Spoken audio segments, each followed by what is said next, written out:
Welcome to this explainer, where we are going to treat deploying your Innova RC500 robot lawnmower like a high-stakes tactical mission. Because, let's be real here, for some of us, yard work isn't just a chore, it is a full-blown battlefield. So today we're taking what is basically a dense, purely technical user manual and completely transforming it into your ultimate operational briefing. To get through this, we're leaning heavily into that famous Halo Reach gaming meme. Current objective, survive. I mean, that meme was created exactly for situations like this, right? When you're stuck doing tasks you really don't want to do. We are going to turn a weekend chore that literally nobody looks forward to into a thrilling, highly structured survival operation. All right, let's just dive right into the mission briefing. We have 6 tactical phases to complete to safely deploy this autonomous drone. First, the survival objective, then knowing your robotic beast, essential safety protocols, establishing the perimeter, hacking the core settings, and finally, mission accomplished.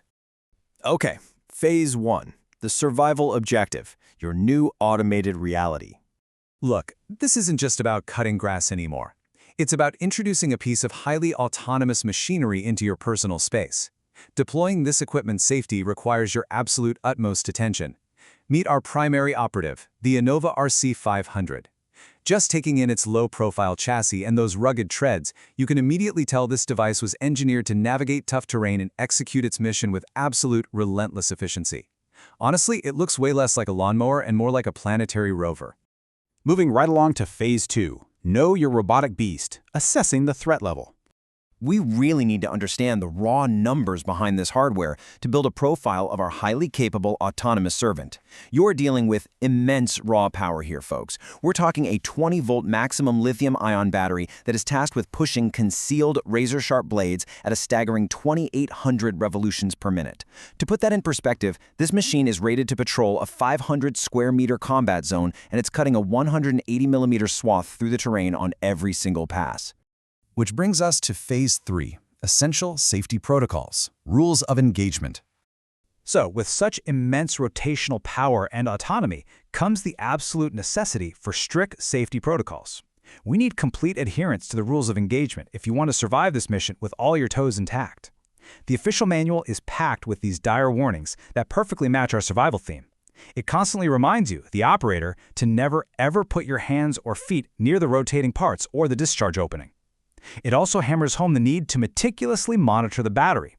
You must never charge it if the ambient temperature is below 5 degrees Celsius or above 40 degrees Celsius. Ignoring that could lead to serious damage, overheating, or even leaks of corrosive liquid. Definitely not what you want.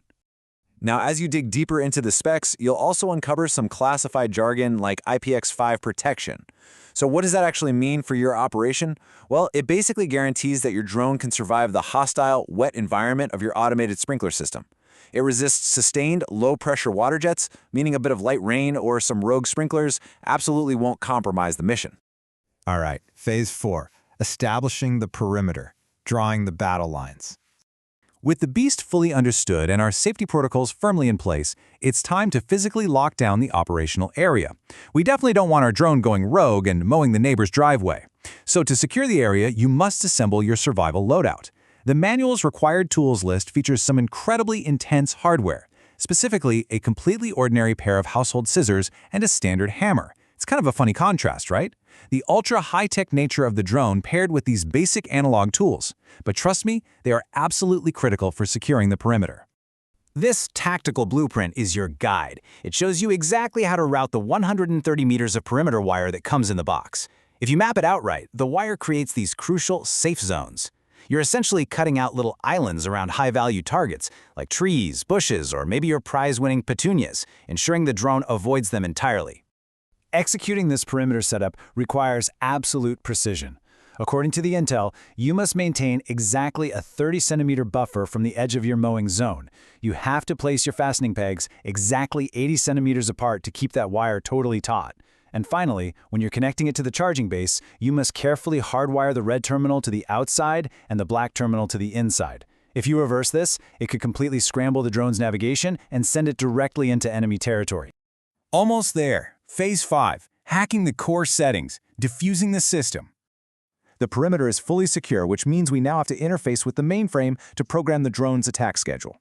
Honestly, booting up this system feels a little bit like defusing a bomb in an action movie. First, you press the on-off button. Then, you have to bypass the security lock by punching in the highly predictable default factory pin code of 4 zeros. Once you're in, pressing Start, followed by OK, initiates the mowing sequence. But wait, here is where the manual introduces this brilliant, built-in mechanic of tension. You have exactly 30 seconds of idle time after turning the machine on before the whole system just automatically shuts down.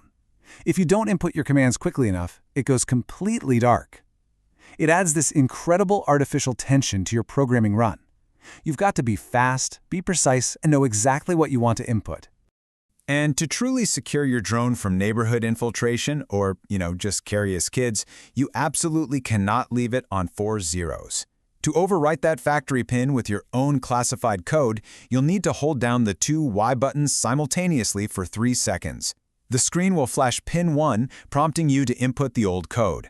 After that, you can finally lock the system down with your new, personalized security clearance. And finally, Phase 6, Mission Accomplished, the Aftermath. The perimeter is locked, the system is hacked, and your robotic operative is deployed. As your RC500 quietly patrols the yard at an ultra-stealthy 62 decibels, doing all the hard work while you just sit back on the patio, you really have to ask yourself a question. Have you truly survived the yard work, or have you just invited a robotic conqueror into your home?